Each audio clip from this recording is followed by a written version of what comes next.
Muy buenas tardes, amigos. Soy Manuel Rojas, presidente de la Liga Iberoamericana de Astronomía, la Liada, y hoy, domingo 28 de agosto, tenemos el gusto de tener aquí presente en nuestro ciclo de charlas virtuales al doctor Jorge Pullín, quien nos va a dar la interesante charla denominada Gravedad cuántica de lazos, resumen y resultados recientes. El doctor Jorge Pullín se conecta desde Baton Rouge, Luisiana, Estados Unidos. Es físico teórico, conocido por su trabajo sobre colisiones de agujeros negros y gravedad cuántica. Tiene la cátedra Horacio Herr de Física Teórica de la Universidad Estatal de Luisiana, codirector del Instituto Horacio Herr de Física Teórica, ex director interino en jefe del área de enfoque del Centro de Computación y Tecnología CCT. También es ex director fundador del Physical Review X y tiene el doctorado por el Instituto Balseiro de Argentina en el año 1988. Agradecemos también a la página Rastros de Guerra de nuestro amigo Juan Carlos Flores, quien semanalmente nos presta su plataforma Zoom para hacer posible este ciclo de charlas. Adelante, doctor Pullín, buenas tardes. Buenas tardes, muchas gracias por la invitación. Voy a tratar de contarles un poco acerca de este tema en el que he trabajado hace muchos años. No es un tema que se preste demasiado para charlas de divulgación, pero voy a tratar de darles pincelazos generales de qué se trata. Incluso voy a tratar de darles incluso una visión crítica.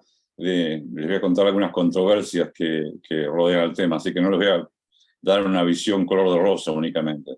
Si alguna vez se me ven mirar para arriba es porque tengo un monitor arriba donde están ustedes y el chat, entonces miro para arriba. Así que eso puede verse un poco raro a veces. Bueno, comencemos con qué es esto, qué es la gravedad cuántica de lazos.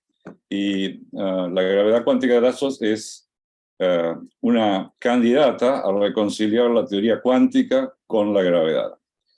Si esto no quiere decir mucho para ustedes, no se preocupen porque vamos a explicar en detalle qué es lo que quiere decir cada uno de esos términos que están en rojo en esa transparencia. Empecemos por el primero. ¿Por qué es una candidata? Y lo que esto hace referencia es a que vamos a discutir ciencia incompleta. No hay acuerdo entre los físicos acerca de cómo reconciliar la mecánica cuántica, la teoría cuántica y la gravedad. Hay propuestas, pero están incompletas. Las teorías no están completas, es decir, no se puede obtener todo lo que se quiere de ellas, y en particular no se sabe si son teorías correctas al final del día de lo que ocurre en la naturaleza. Una de esas teorías es la llamada teoría de cuerdas, y la otra, que es la que vamos a discutir hoy, es la gravedad cuántica de lazos. El número de gente que trabaja en estos temas es más o menos del mismo orden en ambos. Es un poco difícil a veces decir cuánta gente trabaja en un tema, porque hay gente que trabaja en varias cosas al mismo tiempo, pero es de donde cientos de físicos teóricos en todo el mundo que trabajan en teoría de cuerdas y otros que trabajan en teoría de gravedad cuántica de lazos. Pasemos a hablar ese fue el primer término que quería definir, digamos, si se quiere, por qué hablamos de candidatos y no de teorías físicas. Y era un candidato para reunir la mecánica cuántica con la gravedad. Así que tenemos que hablar un poco de qué quiere decir la gravedad. Obviamente todos ustedes saben lo que es la gravedad, todos conocemos la gravedad, estudiamos en la escuela secundaria. Conocemos la gravedad llamada de Newton, la famosa ley que dice que los objetos se atraen con fuerza proporcional a sus masas, inversamente proporcional a la distancia al cuadrado. Como todo el mundo sabe, existe esta anécdota de que Newton se dio cuenta de su teoría viendo que era una manzana. No se sabe si eso realmente ocurrió. Es cierto que hay un árbol de manzanas en la casa de Newton que todavía sobrevive al día de hoy. De hecho, un retoño de dicho árbol crece en el Instituto Balseiro, donde yo estudié, en Bariloche. Pero la anécdota fue contada muchos años después del hecho por otra gente, así que no se sabe si ocurrió. Pero lo que quería simbolizar esa anécdota es que la teoría de Newton es en realidad la primera gran unificación de la ciencia moderna. Muchas veces, como la conocemos tanto, la teoría no nos damos cuenta de lo trascendente que fue, porque es una teoría que explica lo que pasa en la Tierra, la caída de la manzana, de la misma manera que lo que pasa en los cielos, que hasta ese momento eran considerados reinos muy distintos. Así que realmente, desde el punto de vista como logro de la humanidad, es un logro realmente importantísimo. y es una teoría excelentemente predictiva y muy precisa en sus predicciones. La teoría de Newton predice el movimiento de objetos astronómicos, de la mayoría de ellos, salvo que uno mire objetos muy exóticos, con más o menos 10 cifras significativas. Es decir, hay objetos astronómicos cuya posición en el cielo se conoce, se pueden medir indirectamente con esa precisión, y la teoría de Newton las explica bien. Así es una teoría tremendamente exitosa desde el punto de vista de sus explicaciones.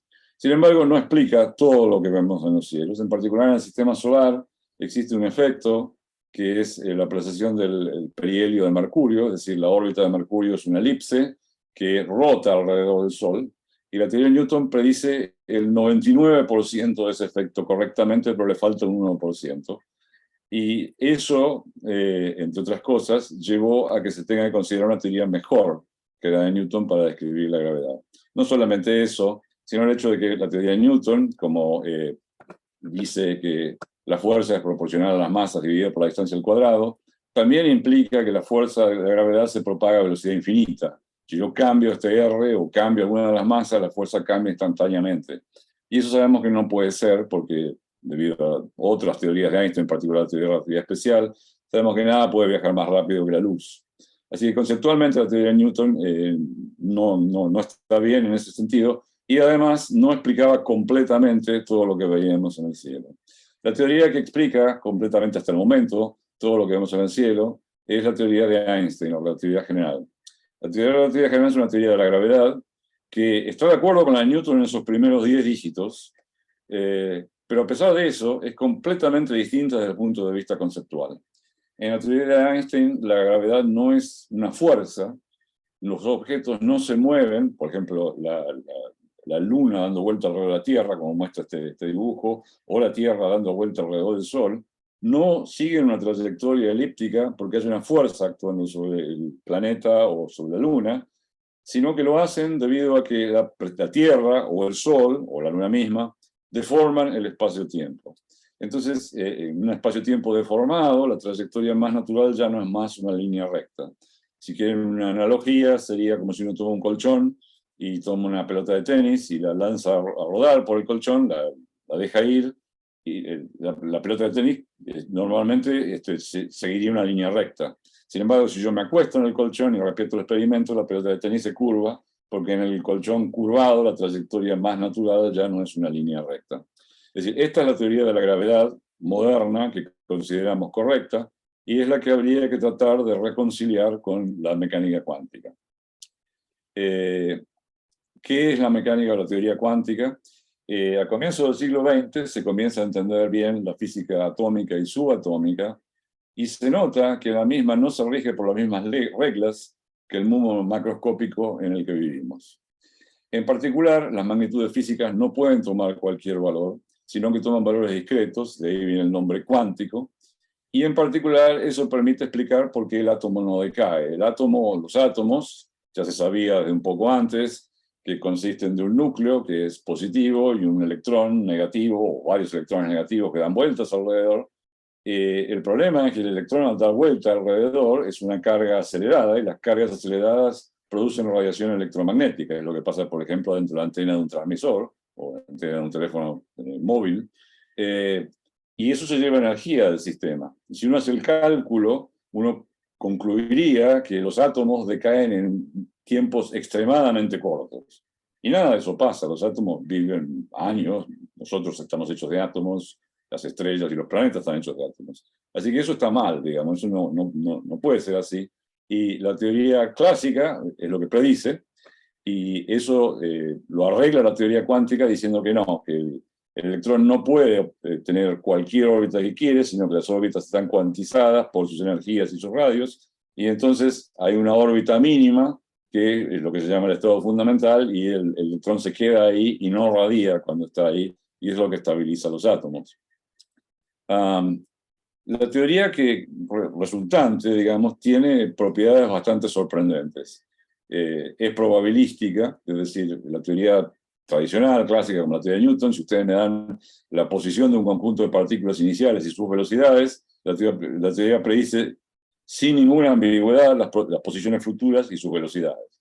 Si hay alguna ambigüedad es porque no podemos saber muy bien los valores iniciales o el cálculo es muy complicado de hacer, pero la teoría en principio, dado un estado inicial bien definido, predice un estado final bien definido.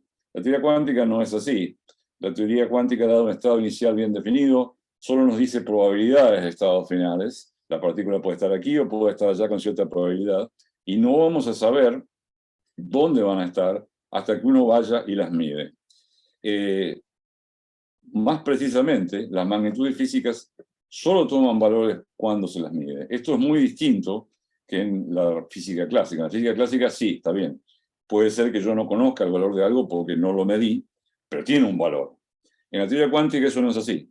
Para que la teoría sea consistente, las cantidades solo toman valores cuando se las mide y no tienen valores cuando se las mide. Esto es bastante confuso y contraintuitivo, no es lo que observamos en la vida cotidiana. Estas propiedades cuánticas, cuando uno considera sistemas muy grandes, que tienen muchos átomos, etc., se les dibujan, digamos, y uno no las puede ver, solo las ve en el mundo micro. Una de las propiedades que uno ve en el mundo microscópico es que las partículas se comportan tanto como partículas como si fueran ondas. Eso se ilustra en el ejemplo este famoso del experimento de las dos rendijas. Supongamos si tenemos aquí uno de estos cañones que tiran pelotas de tenis y tenemos aquí un pizarrón en el fondo y ponemos enfrente una mampara con una rendija. Y supongamos que las pelotas de tenis están cubiertas de tiza, de manera que si logran pegar en el pizarrón, dejan una marca. Lo que uno observaría, si uno hace este experimento en el jardín de su casa, es lo que se ve aquí. Las pelotas, algunas pegan en la mampara y no pasan, y otras pasan, y a medida que pegan en el pizarrón atrás, van dejando una marca que es más o menos similar a la rendija. Si en lugar de una rendija uno tuviera dos, uno observaría que a medida que van pegando las pelotas atrás, se formaría la sombra, digamos, se formaría con las manchas de tiza, la sombra, digamos, o la imagen de las dos rendijas. Esto es lo que ocurriría si ustedes hacen este experimento en el jardín de su casa con pelotas de tenis. Ahora, si uno intentara hacer el experimento con electrones, con un cañón de electrones, como hay aquí, y bueno, obviamente con un cañón de electrones no se puede poner un pizarrón atrás ni una mampara, los electrones son muy pequeños, pero el experimento este se puede hacer un poco distinto en el laboratorio. Lo que uno hace es, toma un cañón de electrones y pone un cristal enfrente. El cristal tiene una estructura que es como un retículo que se comporta, los protones y electrones, como si fueran rendijas, digamos. Y en lugar de poner un pizarrón, tiene que poner una placa fotográfica atrás. Pero ese experimento se ha hecho, y si uno lo hiciera, lo que observa es lo siguiente. A medida que los electrones pasan por las rendijas, van dejando marcas acá atrás, pero las marcas que van dejando no son más una imagen de la rendija, sino que aparece este patrón de difracción. Si hay una rendija o si hay dos rendijas, aparece un patrón muy similar, es decir, nada que ver con lo que uno observaba en términos de pelotas de tenis. Nuevamente, fíjense que los electrones pasan uno a uno por las rendijas, como lo hacían las pelotas de tenis, pero van dejando atrás un patrón que es un patrón, digamos, de tipo de ondas. Para ver la analogía con las ondas, conviene comparar esto con, por ejemplo, si yo tuviera un tanque de agua, e intentar repetir el experimento con el tanque de agua. Ahora pongo en el tanque de agua una mampara con dos rendijas y pongo atrás un pizarrón imaginario que de alguna manera registrara lo que hacen las ondas en el agua. Si hago eso y tiro una onda en el agua, tiro una piedra en el agua y sale una onda, lo que se va a observar es algo así. La onda pasa por las dos rendijas y cada una se comporta como un emisor. Y estas dos ondas se van superponiendo y el patrón de superposición que uno tiene ahí, que si uno pudiera poner, digamos, la altura del agua como la medida de lo que está pasando, el patrón que aparece es este patrón que aparece aquí. Es decir, los electrones ante este experimento no se comportan como pelotas de tenis que pasan por una u otra rendija, sino que se comportan como ondas que interfieren entre sí. Es un comportamiento muy poco intuitivo y que normalmente lleva a enormes confusiones cuando estudiantes estudian el tema por primera vez y cosas por el estilo. Ahora bien, tratar de combinar entonces estas ideas cuánticas, probabilísticas, donde las cosas se comportan de maneras ambiguas, como partículas o como ondas, con la teoría de Einstein implica tratar de decir que el espacio-tiempo mismo es probabilístico. No solo el espacio, sino el espacio-tiempo.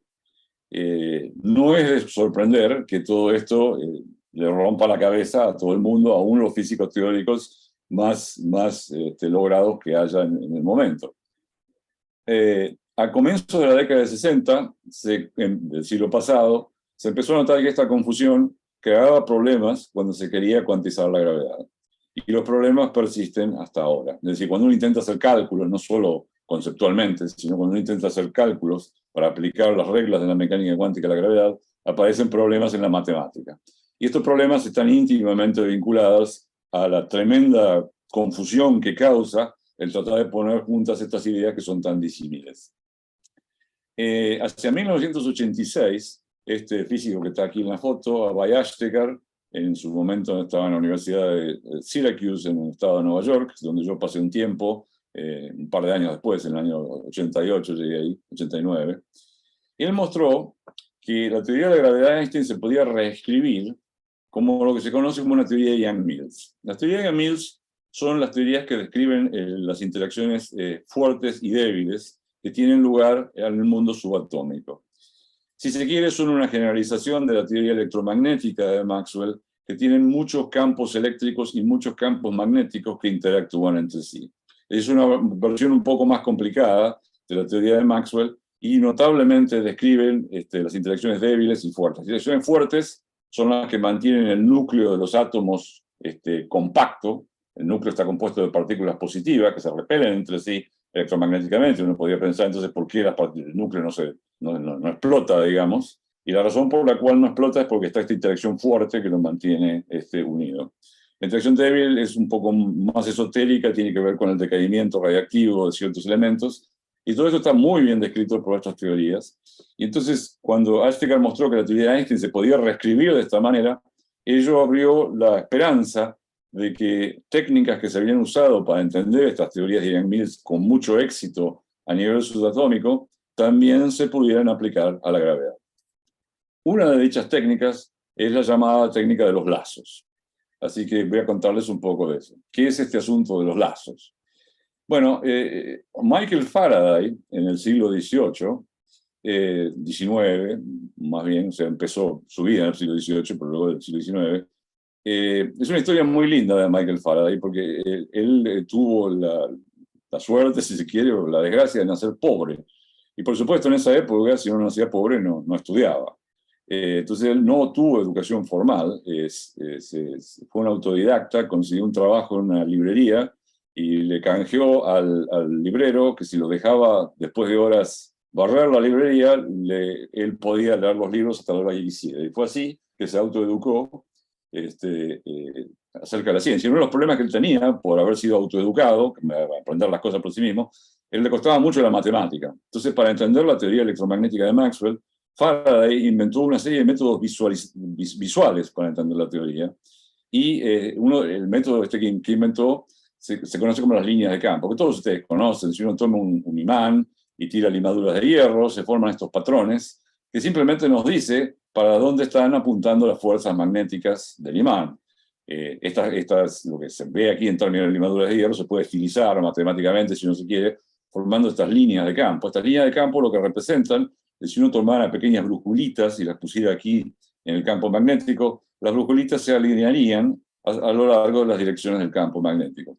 Esta manera de visualizar los campos es tremendamente poderosa en lo que nos dice acerca de los campos. Por ejemplo, una de las cosas que nos dice es donde las líneas se concentran más, los campos son más intensos, y donde se concentran menos, los campos son menos intensos. Describir matemáticamente el campo de un imán así es bastante complicado, porque como lo pueden ver en la forma de las líneas, no son sencillas. Sin embargo, visualmente uno concluye mucho de simplemente ver las líneas. Así que es una herramienta que permite ganar enorme intuición acerca de lo que está pasando y hacer predicciones matemáticas detalladas. Si tuviéramos unos minutos más, les puedo contar más acerca de las líneas. Por ejemplo, la densidad de las líneas es literalmente proporcional a la intensidad del campo que hay en el lugar.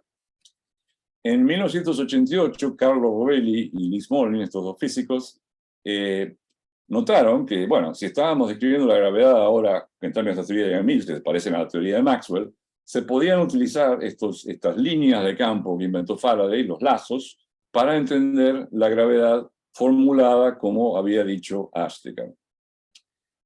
Así que esto fue una nueva técnica para entender la gravedad. Al poco tiempo de introducirse esta técnica, apareció otro elemento más, que es la llamada medida de Ashtekar y Lewandowski, que es la medida, básicamente es en física cuántica, lo que nos permite decidir si un estado físico es similar a otro o no. Es lo que nos permite hacer predicciones físicas. Si yo digo, bueno, el estado final es esto, ustedes me pueden decir, entonces es similar a esto o no. Detrás de esto la matemática es complicada y en particular para las teorías estas como Yang-Mills no se conocía la manera de hacer esto muy bien. Y Ashtekar y Lewandowski, estos dos físicos, se dieron cuenta cómo hacer esto para la teoría esta. Y lo notable es que, pese a que la matemática es tremendamente complicada, se lo puedo contar a ustedes mostrando una imagen. Y eso tiene que ver con una propiedad de la gravedad, o de las teorías geométricas de la gravedad. Y es lo que se conoce como background independent en inglés, y es que no tienen estructuras geométricas previas. Es decir, en la teoría de Einstein, la geometría es la variable a discutir. Hasta que yo no estudio una situación física concreta, no tengo una geometría. Si no tengo una geometría, los puntos del espacio son todos equivalentes, porque no hay nada que me diga este punto está acá o este punto está allá. Eso ocurre cuando yo pongo una geometría. Si quieren una analogía, es similar a estar en un bote en el medio del océano, lejos de la costa, una noche nublada. Es decir, todos los puntos del océano a mí me parecen exactamente lo mismo, porque no tengo referencia. No tengo cómo saber si estoy aquí o estoy allá. Si estuviera cerca de la costa sería distinto, si hubiera estrellas sería distinto. Bueno, lo que pasa en estas teorías donde la geometría es lo que determina la gravedad es hasta que no tengo una geometría, no tengo referencia. Y entonces los puntos se pueden mover arbitrariamente. Lo que esto quiere decir técnicamente, es que estos lazos que aparecen en la gravedad escrita de Ashtekar, uno los puede mover arbitrariamente. Y entonces, lo que dice esta medida de Lewandowski es que si yo puedo deformar un lazo en otro, estoy hablando del mismo estado cuántico. Y si no, no. Entonces, por ejemplo, observemos estos dos estados cuánticos aquí, que tienen dos lazos, uno así y otro así, que al principio pueden ser muy distintos, o sea, parecen muy distintos. Sin embargo, este lazo lo puedo deformar en forma continua en este. Estos dos, este tiene un pequeño nudito, como pueden ver ahí, puede hacer este nudo tan chiquito como quiera. Si bien se parecen mucho, digamos, si hago el nudo muy chiquitito, no lo puedo deformar uno sobre otro sin cortarlo. Para desanudar el nudo tengo que cortar el lazo. Y cortar el lazo es una deformación no continua. Entonces, estos dos estados no se pueden deformar suavemente, en forma continua uno sobre otro, y por ende se considera que están en una distancia infinita. Lo que en teoría matemática se dice el producto entre los dos estados es cero, y este es uno. Es decir, uno quiere decir sí, son lo mismo, cero quiere decir no, no son lo mismo. Con esta medida se empezó a crear una imagen de la geometría cuántica, es decir, cómo serían los cuantos de espacio-tiempo. Cada una de estas líneas se puede ver como que acarrea un cuanto de área. Por ejemplo, si yo tomo una superficie S, que podría ser, por ejemplo, una mesa, el área de esa superficie va a estar determinada por cuántas de estas líneas pasan. En realidad es un poquito más complicado, porque como dijimos en estas teorías tipo Yang-Mills, hay muchos campos eléctricos y magnéticos. Para hacer la contabilidad de todo eso, a cada línea hay que asignarle un número, que tiene que ver con los cuantos, y el área que adquiere una superficie si lo atraviesa una de estas líneas viene dada por esta formulita acá, que es la única fórmula que les voy a mostrar, por una razón que se les voy a contar enseguida. Esta fórmula nos dice que el área está dada por el valor de esta línea, raíz cuadrada, etcétera, etcétera, por una constante que se conoce como el área de Planck. El área de Planck y la longitud de Planck son longitudes que uno puede formar utilizando las constantes físicas fundamentales G, la constante que aparece en la gravedad de Newton, C, la gravedad la velocidad de la luz, y H barra, la constante que aparece en la teoría cuántica. Combinando esas constantes se puede armar una distancia, que se llama distancia de Planck, que es enormemente chiquita, es 10 a la menos 33 centímetros, es 0.32 ceros y un 1 centímetros. Eso al cuadrado es el área de Planck. Es una área tremendamente chica. mucho más chica que todas las áreas involucradas, por ejemplo, en las partículas elementales. Entonces, si yo atravieso, por ejemplo, una mesa con una de estas líneas, donde J, por ejemplo, vale algún valor, la mesa adquiere un área proporcional al área de Planck, es decir, tremendamente chiquitita por este número. Lo que quiere decir eso es que, claro, si yo tengo una mesa, un objeto macroscópico, va a haber muchas líneas, va a haber 10 a la 66 líneas atravesándola, y por supuesto, el área de esa mesa va a poder tomar cualquier valor que se me ocurra, porque yo agregando una línea de estas agrego un pedacito de área enormemente chico, entonces puedo hacer básicamente que el área tome cualquier valor continuo que se me parezca. Pero si yo pudiera tomar la mesa y la pudiera achicar enormemente a que tuviera 10 a la menos 33 al cuadrado centímetros cuadrados, podría estar en una situación en la cual la mesa no está atravesada por ninguna de estas líneas y no tiene ningún área. Es decir, tiene área cero. Una mesa que es discreta, pero tiene área cero. O si la atraviesa una línea, tendría un área muy pequeña. Es decir, este es el tipo de comportamiento totalmente contraintuitivo que uno espera en el mundo cuántico y que no observamos para nada en el mundo actual, en el mundo en el que vivimos. De hecho, esta fórmula, si uno la estudia un poco, muestra que esas propiedades que vemos en el mundo actual, que el área puede tomar cualquier valor que se nos ocurre, apenas uno tenga unas pocas de estas líneas involucradas, ya se empiezan a reproducir. Es decir, este comportamiento tan anómalo y poco intuitivo realmente solo ocurre cuando miramos casos muy extremos. Justamente por eso la gravedad clásica ha funcionado tan bien, porque hay que ir a situaciones muy extremas para que esta teoría pueda tener algo distinto que decir de la teoría clásica. Les ponía esta formulita porque de mucho tiempo, Planck obviamente vivió a comienzos del siglo XX, se conjeturaba que las teorías cuánticas de la gravedad iban a decir que el área iba a estar cuantizada en proporción al área de Planck.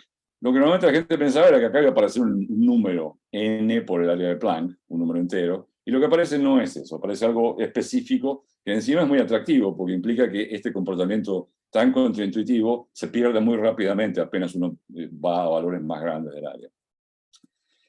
Los operadores geométricos a áreas volúmenes tienen valores discretos, los valores no están equiespaciados, se amontonan de una manera sofisticada y la geometría queda cuantizada de una manera específica. Usando estas estructuras, Thomas Thiemann, que es un físico alemán, en 1996 fue capaz de escribir la primera teoría no trivial, matemáticamente bien definida, libre de un problema que tienen muchas teorías cuánticas que se llaman anomalías, de la gravedad cuántica. Es decir, lo que hizo fue, si les quieren una versión súper simplificada, las teorías cuánticas, los físicos las escribimos con un sombrerito arriba, entonces le puso un sombrero a las ecuaciones de Einstein, las cuantizó.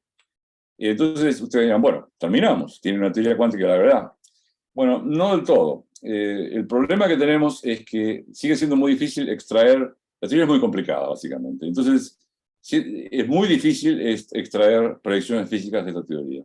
Para otras teorías complicadas, como las teorías de Yang-Mills de las partículas elementales, existen ciertas técnicas para extraer predicciones físicas que tampoco sirven siempre, es decir, tampoco ha sido fácil lidiar con estas teorías, pero existen algunas técnicas que ayudan y que en el caso de la gravedad no se pueden usar. Así que tenemos esta teoría de la gravedad, está bien definida, digamos, no tiene problemas matemáticos que sepamos, pero no sabemos si es la teoría correcta. Así que lo que está tratando de hacer la gente es progreso en situaciones donde hay mucha simetría, situaciones muy sencillas, donde más o menos podemos controlar la teoría. Y quería terminar la charla contándoles dos de estas aplicaciones que les pueden interesar a ustedes como astrónomos, una en cosmología y otra en situaciones como simetría esférica que involucran a los agujeros negros. Antes de pasar a la parte final de la charla, donde discuto aplicaciones, les quería comentar, como les dije, que hay controversias acerca de esta teoría. No todo el mundo considera que esta teoría es promisoria. Ustedes pueden decir, pero ¿cómo? Esto es ciencia, ¿cómo puede haber controversias? ¿Algo está bien o está mal en ciencia? Bueno, el problema es que es ciencia incompleta. Y la ciencia incompleta, científicos honestos, pueden estar en desacuerdo de qué tan promisoria es una línea de investigación que está incompleta. Es decir, no está ni bien ni mal, porque no podemos hacer predicciones que se puedan comprobar todavía. Entonces, es razonable que gente tenga distintas, digamos, palpitaciones acerca de qué tan promisoria es una línea de investigación. En particular, esta teoría de la gravedad cuántica de lazos es muy distinta a cualquier cosa previa, y esa medida de Astigar y Lewandowski, esa que les mostré, la del nudito, es algo que nunca se ha usado en física antes. Las propiedades del espacio-tiempo parecen contraintuitivas, pero por otro lado, las teorías tradicionales, intuitivas, no funcionan. Entonces, algo tenía que cambiar. Entonces, bueno, la pregunta es, ¿había que cambiar tanto las cosas o no? Se han aplicado, alguna gente dice, bueno, pero ¿y si ustedes aplican estas técnicas a otras teorías, no la gravedad? Por ejemplo, el electromagnetismo de Maxwell. ¿Funcionan? Y la respuesta es sí, funcionan. Pero claro, a los críticos no les gusta cómo funcionan. ¿Por qué? Porque las técnicas estas fueron diseñadas para la gravedad, no fueron diseñadas para la teoría de Maxwell. Es un poco, la manera que me gusta contarlo a mí es una 4x4 versus una Ferrari. Si uno va a andar todo terreno, por supuesto que la 4x4 va a andar mucho mejor que una Ferrari. Pero si uno va a andar en una pista de carreras, va a andar mejor la Ferrari. Entonces, cada uno de estos vehículos fue diseñado para una tarea distinta, y en algún sentido estas ideas de la gravedad cuántica de lazos fueron diseñadas para teorías como la gravedad. Entonces, cuando uno lo aplica a otros, funcionan, pero no funcionan muy bien, no son muy elegantes. Y entonces, bueno, la gente está en desacuerdo. La gente que no considera que esto es promisorio dice, ven, lo aplicaron al electromagnetismo máximo, tiene que ser un lío bárbaro para que funcione. Y la gente que trabaja en el tema dice, bueno, pero ¿qué esperaban? No fue diseñado para esto. Estas críticas, si van en la internet, van a encontrar en blogs y muchas cosas, donde dicen cosas horribles. Hay gente que dice que la gente que trabaja en este tema no son físicos o son, digamos, gente que no sabe lo que está diciendo. Si quieren, por suerte, han habido trabajos en la literatura, escritos con cuidado, por gente que trabaja en teoría de cuerdas, Nicolai y compañía, y Thomas Tillman los respondió. Así que si tienen ganas de meterse a ver un poco más en detalle estas cuestiones, está discutido en la literatura técnica, pero son trabajos técnicos, ¿no? Bueno, pasemos a las aplicaciones, que es la parte final que quería hablar de la charla. La primera aplicación es cosmología. ¿Qué entendemos por cosmología? Entendemos el estudio del universo como un todo. O sea, ¿cómo es que uno puede estudiar el universo como un todo? Bueno, en forma muy grosera, digamos. Es decir, básicamente lo que uno hace es ignora esencialmente todos los grados de libertad, salvo algunos muy pocos. Por ejemplo, en el modelo más sencillo, uno ignora todos los grados de libertad del universo, salvo uno, el tamaño, digamos, el factor de escala que determina el volumen del universo. Es decir, tengo una sola variable que estudiar como función del tiempo. El universo se expande, sabemos que se expande, entonces si uno evoluciona para atrás en el tiempo, se contrae hasta que este factor de escala es cero, el volumen del universo es cero, la curvatura diverge, y eso es lo que se conoce como el Big Bang. La física clásica termina ahí, no se puede evolucionar más porque la matemática se rompe. La expectativa general es que esto es similar a lo que pasaba con el átomo de hidrógeno, cuando decíamos que era inestable. La teoría clásica, cuando uno la quiere aplicar hasta allá, hasta el Big Bang, la ha empujado mucho más allá de donde es válida, a una región de curvaturas muy grandes. Y uno esperaría que efectos cuánticos cambien las cosas. Como dijimos, la teoría cuántica estabiliza los átomos. Quizá la gravedad cuántica diga algo acerca del Big Bang, distinto a que la curvatura sea infinita en el lugar. ¿Predice la gravedad cuántica de lazos algo así? Y la respuesta es sí. Antes que eso, les cuento la historia usual. Dado que si bien estamos estudiando todo el universo, lo estamos representando de manera muy grosera, con un solo número. Entonces, realmente la teoría se puede cuantizar. Las ecuaciones de Einstein cuánticas se vuelven una ecuación simple, conocida como la ecuación de Wheeler-DeWitt, la versión cuántica. Y esta fue estudiada extensivamente, y la conclusión es que la singularidad no era eliminada por efectos cuánticos. Esto fue hecho en la década del 70, y ahí se generó una especie de impasse. Dado que se está tratando de una teoría muy simple, hay un teorema llamado el teorema Stonefeld-Neumann que dice que la teoría cuántica que uno crea es la única y no se puede hacer otra. Entonces, bueno, no había manera de escapar. La singularidad del Big Bang no era eliminada por los efectos cuánticos y no había ninguna salida. La cuantización de lazos cambia el terreno de juego, y justamente los aspectos controvertidos de la matemática que mencionamos, en particular el asunto de Astigar y Lewandowski, violan una de las hipótesis del teorema de Stonefeld-Neumann. Entonces permiten que se cambie el juego, que se pueda crear una teoría donde las singularidades del Big Bang, los infinitos del Big Bang, se eliminan. Si quieren verlo, aquí les copié el teorema de Stonefeld-Neumann, está en inglés, pero bueno, la palabra en cuestión es que la palabra aparece esta continuidad como parte del teorema, y esa medida elástica de Lewandowski viola eso. Entonces, bueno, ¿cuál es la imagen del universo que aparece en la llamada cosmología cuántica de lazos, que fue desarrollada por mucha gente, aquí hay algunos autores más importantes? Si este es el volumen del universo y esto es el tiempo, en verde aquí, apenas visible, es lo que predice la teoría clásica, y en rojo es lo que predice la gravedad cuántica de lazos. Para valores muy grandes del universo, ¿por qué están estos números tan grandes? Bueno, porque lo estamos midiendo el universo en volúmenes de Planck, que son 10 a la menos 99 centímetros cúbicos. Así que en realidad estos universos son muy chiquitos, ¿no? Porque 10 a la menos 99 por 10 a la 4, igual muy chico. Aún así, ya apenas el universo es un poco grande, como se ve, las dos teorías están completamente de acuerdo. Pero cuando uno se acerca al lugar donde el Big Bang decía que el volumen era cero, en la gravedad clásica, en la gravedad cuántica se produce un rebote. Hay un valor mínimo del volumen y el universo se reexpande en el pasado hacia otro universo grande y clásico como el que estamos nosotros. Así que la singularidad, el hecho de que el volumen se fuera a cero y la curvatura al infinito, en la gravedad tradicional de Einstein, se ha eliminado, se ha resuelto. Hay un valor mínimo, como en el átomo de hidrógeno había un valor mínimo para el radio posible de un electrón. Ustedes dirán, bueno, todo eso es lo que pueden hacer. Después de todo, al Big Bang nunca vamos a poder llegar, ni siquiera podemos ver. O sea, la luz que nos llega a nosotros, que pueden ver los telescopios, viene mucho después del Big Bang. Entonces, decir que, bueno, el Big Bang se eliminó acá, está bien, es interesante. Después de todo, como dijimos, durante muchos años se intentó hacer esto y no se podía hacer. Pero bueno, queda como con un gusto a poco, ¿no? Esto jamás se va a poder observar. ¿Se puede hacer algo mejor? Y la respuesta es sí. Se puede estudiar lo que se llama perturbaciones del universo. Es decir, tomar un universo muy sencillo, como lo consideramos aquí, completamente homogéneo y isótropo, y ponerle pequeñas perturbaciones encima y ver cómo evolucionan. Y esta es una historia muy, muy bonita que la gente hace independientemente de la gravedad cuántica de lazos, y es lo que se llama el universo inflacionario. Es decir, el universo se cree que comenzó en el Big Bang, en visión tradicional, y que se expande exponencialmente en este periodo llamado inflación. Lo interesante es que la gente pone a vivir aquí al comienzo del periodo inflacionario un campo cuántico y lo pone en el estado más sencillo, lo que se llama el vacío, ¿no? Lo evoluciona a través de esta teoría inflacionaria y lo que observa es que al final del periodo inflacionario no está más en el vacío el campo cuántico, el campo tiene correlaciones. ¿Qué quiere decir que el campo tiene correlaciones? Estas correlaciones son las que dejan la impronta en el cielo en el fondo de microondas cósmicas. ¿Qué quiere decir que hay correlaciones ahí?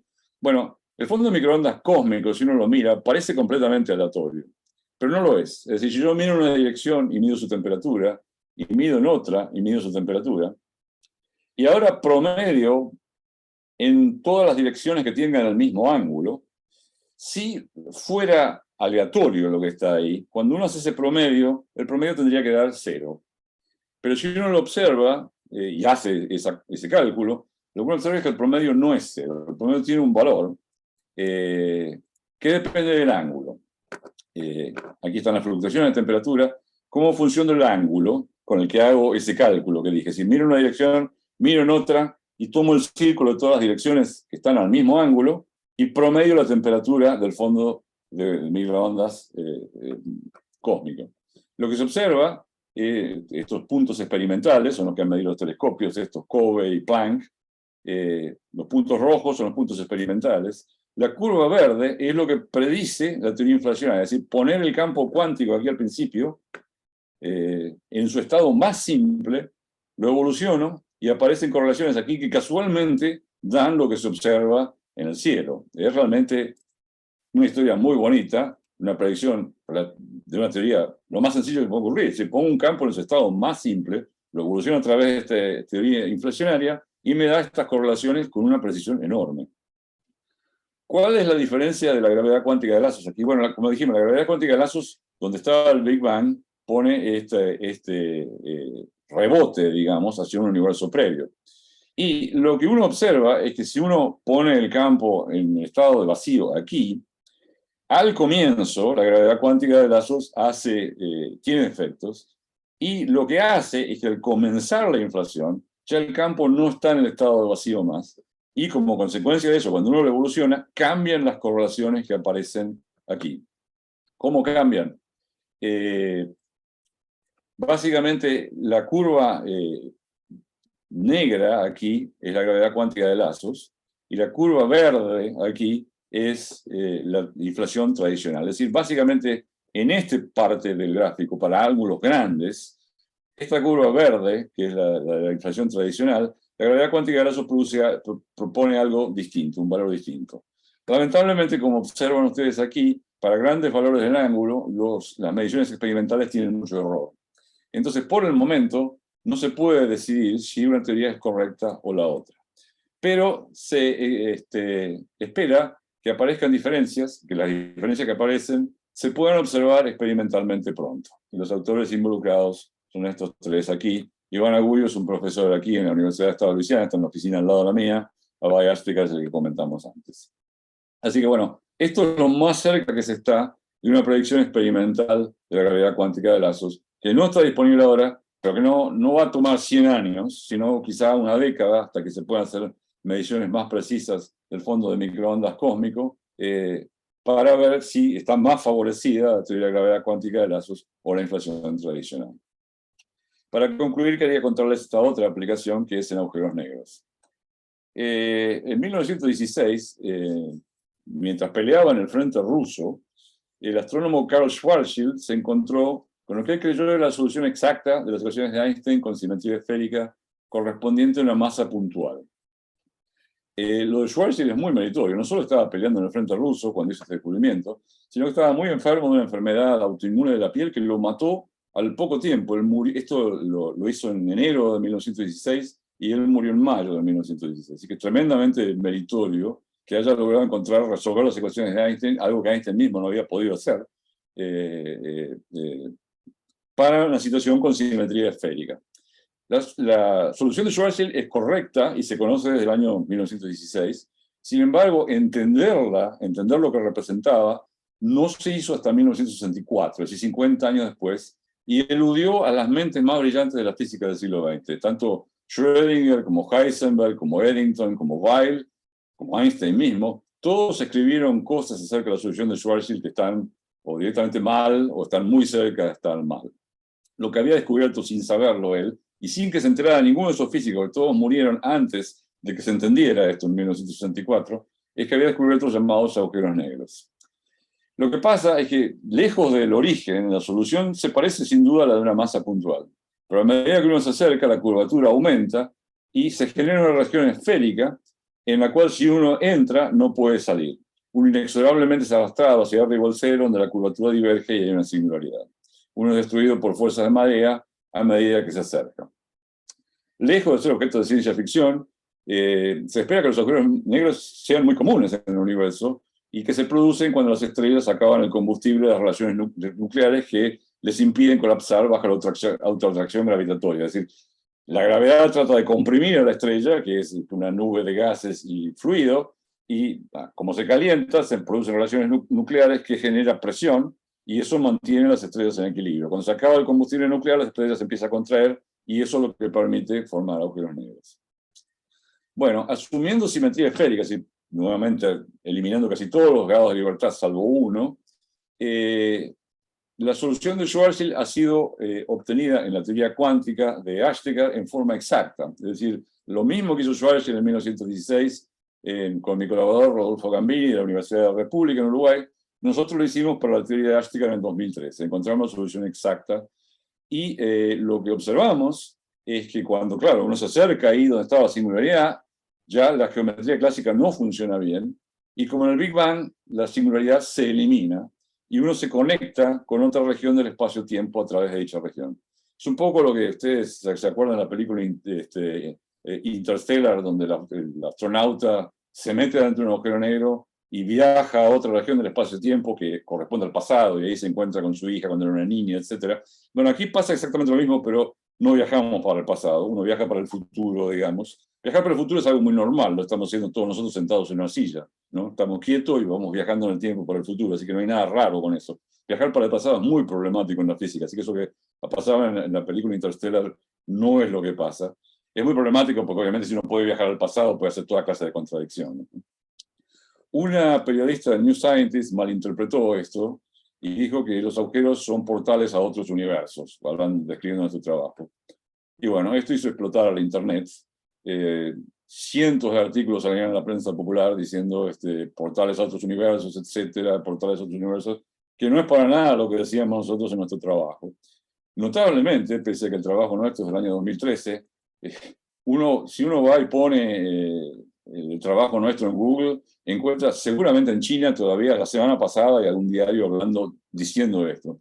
En inglés lo más cercano que encontré es Treehugger del año 2020. 17 años después seguían repitiendo esto que estaba mal. Pero bueno, esa es la visión de agujeros negros que aparece en esta teoría. ¿Qué puede tratar de...? Obviamente no nos podemos meter dentro de un agujero negro a ver qué pasa. Lo que ocurre dentro de un agujero negro no se puede comunicar con el exterior, así que no hay manera de verlo. Entonces, nuevamente, esto tiene gusto a poco. Es decir, bueno, sí, es una predicción, está bien. Se esperaba que se resolviera la singularidad, la resuelven, pero obviamente no es algo que vamos a poder medir. ¿Qué es lo que quiere hacer la gente con agujeros negros?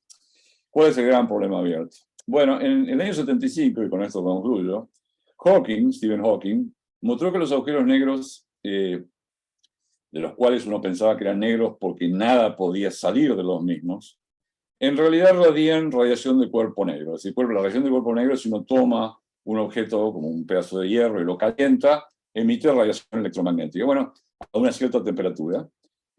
Los agujeros negros justamente se comportan de la misma manera. Y la temperatura que aparece es inversamente proporcional a la masa del agujero negro. La radiación que sale es producida afuera del agujero negro. Es decir, no es contradictorio con el hecho de que nada puede salir del agujero negro. Se produce afuera, pero bueno, se va para el infinito, como la radiación de un pedazo de hierro que está rojo vivo. Al irse esa radiación, se va llevando energía del agujero negro, y al llevarse energía disminuye la masa del agujero negro. Pero como la temperatura es inversamente proporcional a la masa, si yo disminuyo la masa, aumenta la temperatura. Es decir, este proceso se retroalimenta y eventualmente el agujero negro se evaporaría por completo. Si la imagen que aparece sería esto: el agujero negro no es más negro porque emite esta radiación de Hawking, que va incrementándose con el tiempo hasta que finalmente desaparece por completo. La pregunta a la cual lleva esta es: ¿qué pasó con todo lo que había dentro del agujero negro? Porque el agujero negro se formó por el colapso de una estrella, es decir, toda la materia de la estrella se metió dentro del agujero negro y ahora de golpe desapareció. ¿A dónde fue a parar? Como dijimos, la radiación que sale es radiación térmica, es decir, está caracterizada por un solo número, la temperatura. Es decir, toda la información que fue dentro del agujero negro, de qué tipo de estrella lo hizo. Un agujero negro se puede formar, por ejemplo, si chocan dos estrellas, o no, o colapsó una. Es decir, todas esas posibilidades que hay en cómo formar un agujero negro, al final del día se traducen en un solo número, que es la temperatura. Es decir, ¿dónde fue para toda esa información? Bueno, la respuesta es que no sabemos. El cálculo de Hawking es incompleto. Hawking utiliza una aproximación para hacer el cálculo, en el que el agujero negro es tratado como clásico y los campos que viven afuera son tratados cuánticamente. Y en particular, no interactúan con el agujero negro. Es decir, esta idea de que, como la energía saliente se lleva energía y el agujero negro eventualmente tiene que perder energía, el cálculo de Hawking no lo incorpora. Es decir, no nos dice cómo la energía que se va sale del agujero negro. Y entonces es un cálculo incompleto. Es decir, esta imagen que yo les dije aquí, o este dibujito que tenemos allá, es una conjetura. No podemos sustentarla matemáticamente. Entonces, esto es lo que todo el mundo quiere explicar. Este resultado que tenemos con Gambini no sirve para explicar esto, porque el agujero negro que tenemos está ahí para siempre, no se evapora. Eso es debido a que tuvimos que reducir tanto los grados de libertad para poder lograr hacer el resultado, que no se incorpora este efecto de Hawking.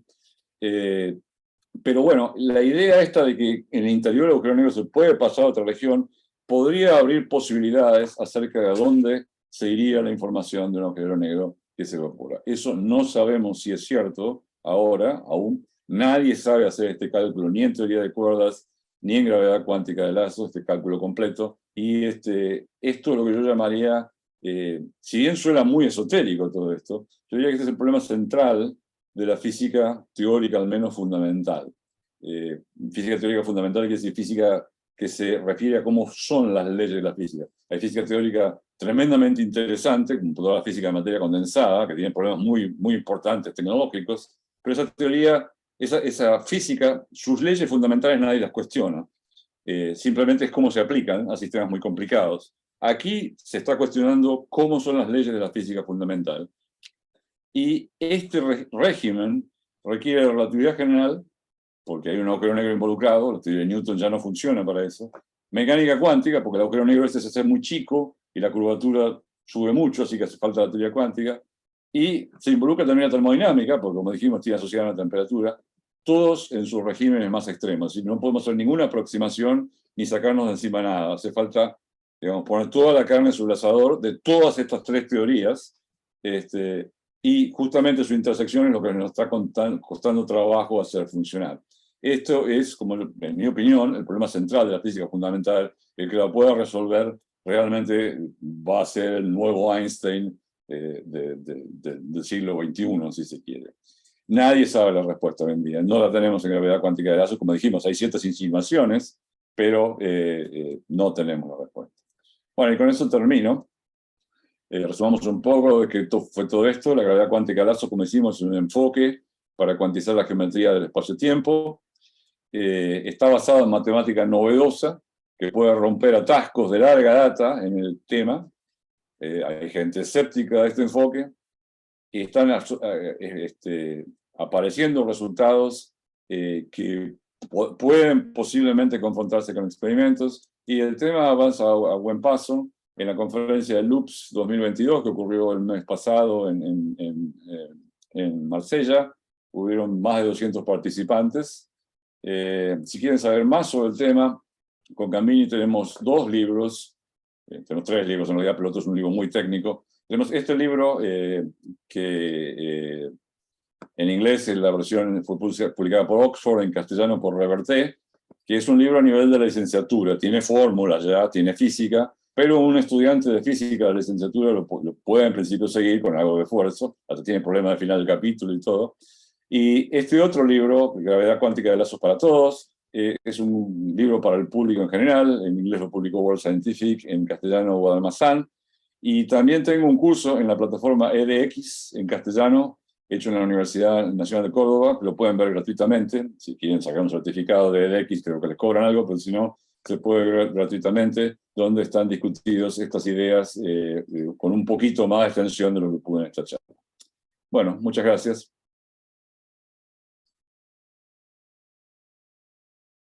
Bien, muchas gracias al doctor Jorge Puyín por su interesante charla. Vamos a pasar ahora a la sección preguntas. A ver, vamos a ordenarnos un poco. ¿Pueden dejar sus preguntas en el chat, por favor? Allí las vamos a leer para que el doctor pueda contestarlas. Bueno, mientras tanto voy a pasar acá a leer primero los comentarios que han dejado. A ver, los saludos. Claudia Estrella desde Riviera, Uruguay. Saludos a todos. Daniel Mendicini desde Santa Fe. Nelly Hanchut, saludos desde Paysandú, Uruguay. Desde Entre Ríos, Guillermo Cheleveiter, desde Entre Ríos, Argentina. Alan Tarcientes desde Caracas. Edgar Castro desde Guatemala. Raúl Podestá desde el Observatorio Nova Persei 2, desde Formosa, Argentina. Jorge Coblan desde el CODE. Sebastián Cruz desde Caracas, saludos. Germán de León, saludos desde Guatemala. Germán, muy bien, muy bien. Daniel Cabezas, también presente, dice. Alberto Anunciato desde Argentina. Acá hay una pregunta que deja Edgar Castro. Edgar pregunta lo siguiente: ¿puede comentar por qué Einstein no resolvió sus ecuaciones y Schrödinger sí?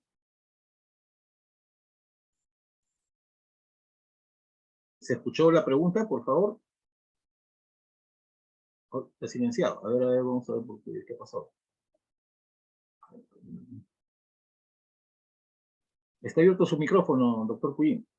Sí, no me dejaba abrirlo por algún motivo. Me decía que el anfitrión no dejaba abrir el micrófono. Sí, las preguntas aquí en el chat veo. Dice, ¿por qué Einstein no resolvió sus ecuaciones y Schrödinger sí? Sí. Eso no sé muy bien a qué se refiere. Einstein resolvió sus ecuaciones en varios casos. Para su presentación en el mes de noviembre del año 1915, que hizo 4 presentaciones a la Academia de Ciencias de Alemania, resolver las ecuaciones en forma aproximada para simetría esférica, lo cual Schwarzschild después, en el mes siguiente, en enero del 1916, lo hizo en forma completa. Luego, en 1916, también Einstein resolvió en forma aproximada las ecuaciones en el caso en el que una onda se propaga y predijo las llamadas ondas gravitacionales que finalmente el experimento LIGO midió en el año 2016. Así que, bueno, las ecuaciones de Einstein son muy complicadas y no se pueden resolver en general, pero en varias situaciones de interés, con aproximaciones, etcétera, Einstein sin duda las resolvió. Así que yo diría que no es totalmente así que no resolvió las ecuaciones Einstein.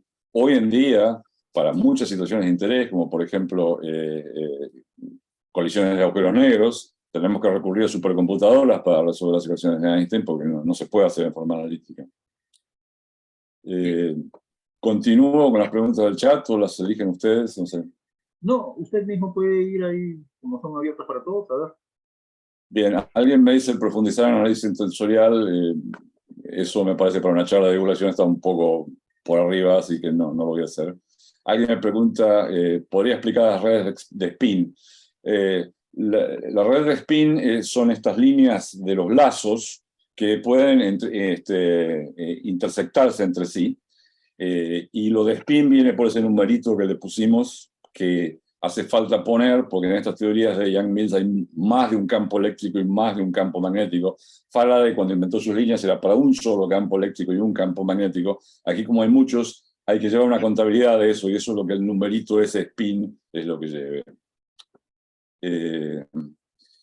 La gravedad cuántica de lazos predice los agujeros blancos matemáticamente. ¿Qué es un agujero blanco? Un agujero blanco es la inversa temporal de un agujero negro. Si un agujero negro consiste en una estrella que colapsa y forma el agujero negro, un agujero blanco es correr eso para atrás en el tiempo y de un agujero negro emitir materia.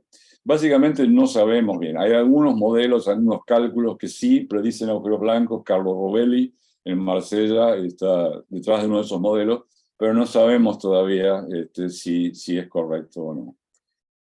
Me dice, no se ve mi pantalla. La vuelvo a compartir. No sé por qué pasó eso. Yo sí la veo. Pero... Está saliendo la pantalla de los libros, ¿no? La última diapositiva. Sí, ok. A ver, acá, si me permite, doctor, acá Raúl está levantado la mano. A ver, le voy a activar el audio. Raúl, ¿activar audio? Sí, ¿qué tal? Sí, sí. Bueno, doctor, encantado. Yo soy doctor en física también, mi especialidad es física de la atmósfera y hago heliofísica también. Y trabajo en ecuaciones de magneto de hidrodinámica. No, me refería recién a la cuestión de que hay que profundizar para entender todas estas cosas, que no digo en una charla, pero en los cálculos tensoriales hay que profundizarlo, sobre todo yo veo que muchas veces los estudiantes de física, inclusive en los últimos años, tienen problemas en los cálculos tensoriales. Y bueno, para entender ese tipo de cosas hay que manejar bien el cálculo tensorial, ¿cierto? Einstein tuvo que recurrir un poco también al amigo Grossman también para poder entender un poquito mejor algunas cosas y poder escribir lo que él entendía, digamos, en fórmulas matemáticas, ¿no es cierto? Correctamente. Sí, yo le cuento lo siguiente. Nosotros el 2 de julio del 2019 se produjo un eclipse de sol muy interesante, yo soy docente de la materia de física del universo, doy cosmología clásica y relativística en física del universo, en la Universidad Nacional acá de Formosa, en la carrera del profesorado universitario de física. Es un profesorado universitario que les permite llegar al doctorado. Y bueno, hicimos a través de la cátedra, fuimos a hacer mediciones de la curvatura espacio-tiempo durante el eclipse, porque se prestaba bastante bien para medir a ver qué desviación había tenido la luz en presencia de un cuerpo masivo como el Sol. Y bueno, fue exitosa la medición, fue un ángulo muy poquito que se desvió, pero pudimos lograr la medición por la calidad de imágenes que habíamos tomado, realmente con todo un equipo de la universidad que habíamos llevado del observatorio, en conjunto con todos nosotros docentes de la universidad. Y pudimos medir más o menos, no recuerdo bien exactamente, pero no llegaba a un segundo de arco realmente la desviación que había sufrido las estrellas que estaban próximas al Sol o en el limbo solar, pudimos llegar realmente a medirlo. Y bueno, se logró medir usando esa métrica, la curvatura que había sufrido. Así que fue un experimento bastante extraordinario, repitiendo un poco lo que se había hecho allá en el año 1919, creo que había sido desde África, el norte de África se había hecho, para repetir y poder, digamos, confirmar un poco más la teoría de la relatividad general. Felicitaciones porque es una medición muy difícil de hacer. Muy difícil, extraordinariamente difícil. Aún hoy en día, con toda la tecnología que hay, computadoras, etcétera, mucha gente trató en el año 2019 de hacer eso en Estados Unidos, varios han tratado. Hubo uno solamente que más o menos le salió bien. La gran mayoría no pudo. De hecho, históricamente es muy interesante eso, porque Eddington midió eso en 1919 y realmente no se pudo reproducir la precisión que obtuvo Eddington hasta la década del 70, más o menos. Exactamente. Y eso llevó a muchas controversias de mucha gente que pensaba que Eddington de alguna manera había cocinado los números, digamos, para que le diera bien, por lo difícil que fue reproducir eso. Así que lo felicito porque realmente son No, y se presentó en los trabajos de la Secretaría de Ciencia y Tecnología y algunas charlas dentro de la universidad y también algunas publicaciones en la universidad misma, también se publicó. Así que bueno, ese trabajo realmente fue un éxito para la cátedra, realmente de Física en el Universo. Felicitaciones. Gracias, doctor, muy amable. Continúo con otras. Aquí en el chat alguien me pregunta si hay una relación entre la evaporación de los agujeros negros y la materia oscura. La verdad que no veo. O sea, la materia oscura, hay gente que especula que agujeros negros podrían ser la materia oscura. Es decir, si existiera una población muy grande de agujeros negros de ciertas masas, justamente podría evadir detección por muchos medios. En particular, obviamente no se lo ve ópticamente, pero eso es trivial, hay muchas otras maneras de ver el universo. Si la distribución de agujeros negros que tuvieran un cierto rango de masas, que casualmente son del orden de las masas que ha observado LIGO, eso ha llevado más especulaciones, ese conjunto de agujeros negros que está dando vuelta, que no lo vemos, podría ser la materia oscura, pero la evaporación en sí misma no veo por qué, porque la evaporación se ocurre en agujeros negros muy chicos, y justamente si es muy chico, entonces no sirve para explicar la materia oscura. Luego hay muchos que dicen que no se ve la pantalla. No, yo sí veo la pantalla, sí se ve. Alguien me pregunta aquí si el inflatón sería lo equivalente al gravitón. El universo inflacionario, esa expansión exponencial de la que hablamos, la manera usual en que se la explica es a través de una partícula llamada el inflatón, que de alguna manera es lo que lleva a que el universo se expanda. No sabemos hoy en día qué partícula es la que daría origen a eso. La inflación un poco se ha convertido, como los agujeros negros, en algo que es casi todo el mundo, todos los astrónomos, consideran que ocurrió. Sin embargo, no tenemos un modelo bien detallado de cómo ocurrió. Y la pregunta de qué sería el inflatón, la partícula que fue la que motivó a que el universo se expandiera exponencialmente, no sabemos lo que es. No creo que sea el gravitón, no tiene las propiedades adecuadas. Y se intentaron que otras partículas, por ejemplo la partícula de Higgs, la llamada partícula de Dios, tampoco tienen las propiedades adecuadas. Eso es todo lo que veo yo en el chat hasta ahora. Sí. A ver, vamos a pasar aquí a los avisos finales. Si hay algunas preguntas, por favor, las pueden dejar en el chat. Antes de pasar a los avisos, yo quiero comentar lo siguiente. El libro del doctor Jorge Pullín, yo lo tengo aquí en mi biblioteca, así que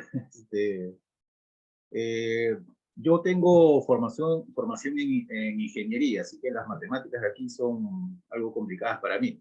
Pero algún día espero, digamos, ejercitarme y estar en condiciones de aprovechar al máximo el libro. Pero este es el libro que el doctor Pullín ha mostrado en la última diapositiva y que está allí en este momento visible. Lo compré aquí en Perú. Ha llegado hasta aquí, hasta el Perú, su libro.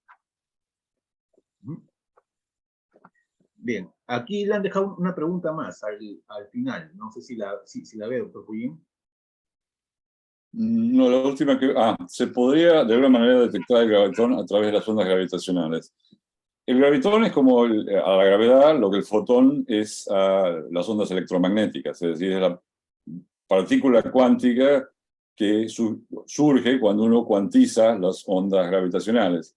Las ondas gravitacionales que observamos son enormemente clásicas, tienen longitudes de onda de cientos de kilómetros o más, Por eso hacen falta estos tremendos laboratorios como LIGO para observarlas. Así que las ondas gravitacionales que podemos ver y podemos detectar son súper clásicas, así que no creo que vaya a ser una manera de detectar el gravitón. Hay toda una controversia incluso de si alguna vez se va a poder armar algún tipo de experimento para detectar el gravitón o no. Es decir, detectarlo en forma directa, en el sentido de como si uno tiene un fotón, uno puede poner fotomultiplicadores o incluso hoy en día dispositivos de estado sólido que detectan de a uno los fotones. Tratar de armar un experimento similar para el gravitón no es para nada obvio cómo se podría, ni siquiera imaginando teóricamente cómo hacerlo. Es decir, el gravitón puede existir, la teoría cuántica de la gravedad puede existir, pero es muy difícil tratar de armar un experimento que tuviera como ejemplo un detector que detectara de a uno gravitones. Bien. Y hay un último comentario aquí de Raúl. Dice: felicitaciones por el trabajo de investigación y que las cuentas sigan mostrando el camino. Bien. A ver, entonces, si no hay más preguntas, vamos a pasar a los avisos finales. Voy a compartir acá. ¿Puede dejar, por favor, de compartir para yo compartir acá algunas cosas, por favor? Sí. Ya, a ver, entonces vamos a compartir. A ver. Bueno, antes de continuar, agradecemos nuevamente a la página Rastros de Guerra de nuestro amigo Juan Carlos Flores por su gentileza de todas las semanas prestarnos su plataforma Zoom para hacer posible este ciclo de charlas. En un momento les voy a mostrar la página de Rastros de Guerra para que puedan entrar y ver el trabajo que realizan. Agradecemos al doctor Jorge Fullín, quien esta noche nos ha ofrecido la interesante charla Gravedad Cuántica de Lazos, resumen y resultados recientes. Y este diploma virtual, que se lo vamos a hacer llegar a su correo, como ya es tradición aquí en la Aliada, siempre otorgamos un diploma al participante. Doctor Fullín, le agradeceríamos unas palabras, por favor. Sí, bueno, muchas gracias por la invitación. Fue un placer hablar con ustedes y sin duda aprecio mucho estos diplomas, así que por favor envíenmelo. Sí. Y para quienes deseen un certificado de asistencia a esta charla, pueden solicitarlo al correo charlas.liada@gmail.com. charlas.liada@gmail.com. Y este ciclo de charlas, como siempre, llega gracias al trabajo del equipo de charlas que está compuesto por el profesor Jorge Coglan y este servidor Manuel Rojas. A ver, la próxima semana quiero mostrarles acá A ver, un momento, por favor.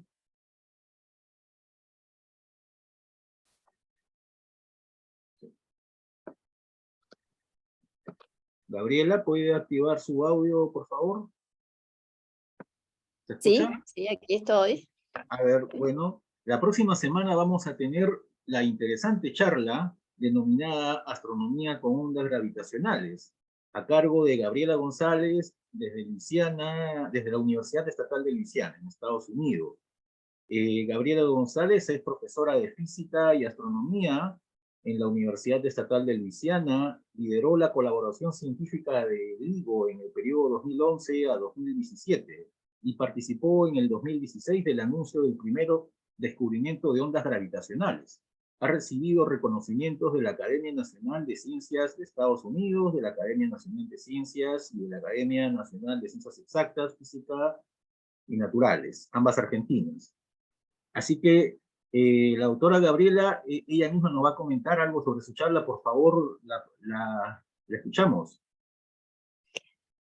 Sí, quería contarles, les voy a contar en esta charla, no ahora, la próxima vez, cómo se hace astronomía con ondas gravitacionales en lugar de ondas electromagnéticas. Habrán escuchado de los descubrimientos que se hicieron de ondas gravitacionales con los detectores de LIGO y de LIGO y Virgo después. Estamos añadiendo más detectores a la red mundial de detectores, así que de eso les voy a hablar, de los descubrimientos que hemos hecho hasta ahora, de qué se ha aprendido de los descubrimientos, que no ha sido nada más que 1 o 2 o 3 ondas gravitacionales, ya hemos descubierto más de 90 ondas gravitacionales. desde la primera del 2015. Y eso les voy a contar, además de contarles un poquito qué es lo que esperamos que pase en el futuro cercano, en los próximos años, y en el futuro un poco más lejano, porque en astronomía uno está acostumbrado a planear para las décadas que siguen. También quería comentarles que no es una casualidad que Jorge y yo estemos ambos en la Universidad Estatal de Luisiana. Él es mi marido y hemos estado casados muchísimo tiempo y los dos somos argentinos, así que muy agradecidos estamos por esta invitación y por estar hablando a una asociación iberoamericana. Muchas gracias, Gabriela. Vamos a estar muy atentos y seguramente muchos de los presentes y los que se unan durante la semana, que se enteren de la charla, vamos a estar el próximo domingo. Muchas gracias. No, gracias a ustedes. Nos veremos el domingo que viene. Gracias. A ver, bueno, tenemos toda una semana de charlas. Les voy a mencionar dos charlas interesantes. La primera, que es el próximo viernes 2 de septiembre, a las 21 horas Argentina, se va a llamar Artemis 1, la reconquista de la Luna. Está organizada dentro del ciclo de Café Lunar por la Sociedad Lunar Argentina, que trabaja en conjunto con la sección lunar de la Aliada.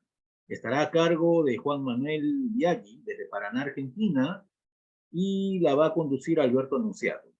El resumen de la charla es: recorreremos la historia de los programas espaciales, que son el antecedente del programa Artemis, las características del cohete SLS y de la nave Orión, el lanzamiento de Artemis 1 y las futuras misiones del programa. Así que muy recomendable, no se la pierdan, transmisión a través de YouTube por el canal de la Sociedad Lunar Argentina. También el día sábado siguiente, o sea, el día siguiente, vamos a tener también otra charla más que va a estar a cargo de la sección de estrellas variables de la Aliada. Tendremos a Constantino Sigismondi con la charla Refracción y Betelgeuse. Va a ser traducida por Fabio Mariusa, que es de la sección de estrellas variables, y esta charla va a ser también transmitida por Google Meet. Así que aquí está el enlace para que se puedan unir. Y rápidamente, Fabio Mariusa de Biasu, desde Venecia, Giulia, Italia, es astrónomo amateur e investigador, doctor en física en la Sapienza Universidad de Roma, graduación en cúmulos de galaxias en rayos X, con Beppo Sachs, profesor de la Universidad de Roma, Sapienza, Unicampus e APRA.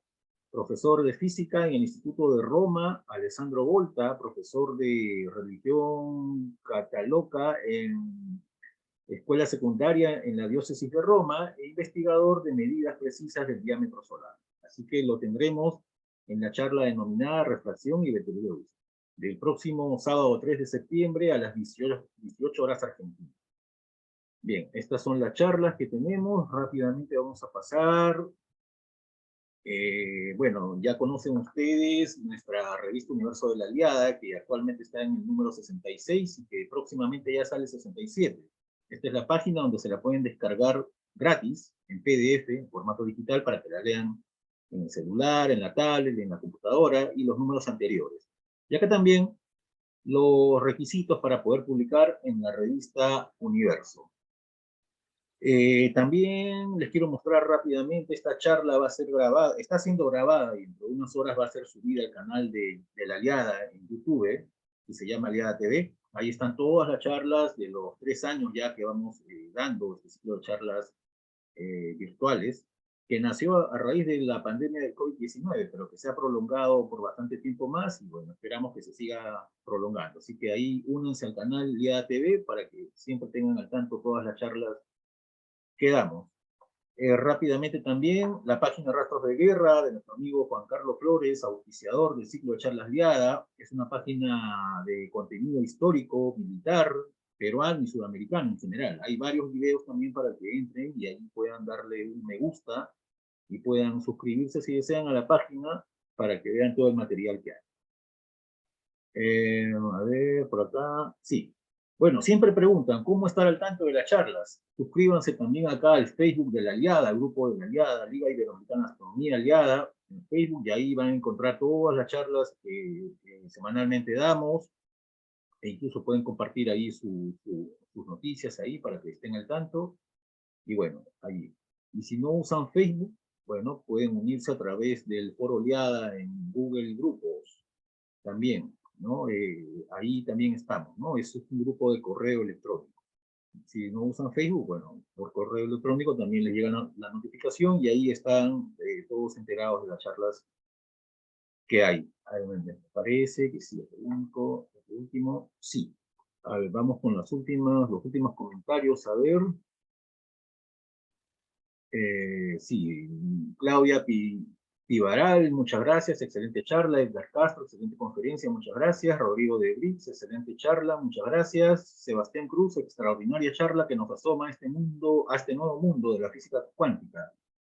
Claudia Pivaral, saludos a la doctora Gabriela González.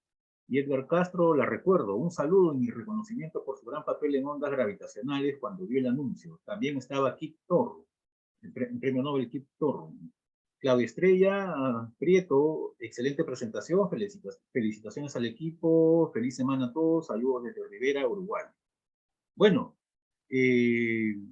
ya que no hay más comentarios, entonces muchas gracias a todos, muchas gracias al doctor Jorge Puyín por su interesante charla, a la doctora Gabriela, la esperamos el siguiente domingo a la misma hora, y muchas gracias a todos ustedes por estar aquí presentes en esta charla. Muchas gracias y nos vemos el próximo domingo. Los micrófonos están abiertos. Gracias, gracias. Chao. Gracias, Chao, doctor hasta Puyín. mañana. Que Pasen lindo. Gracias. Chao, Gracias. chao. Hasta el próximo domingo. Gracias, Jorge. Gracias, Gabriela.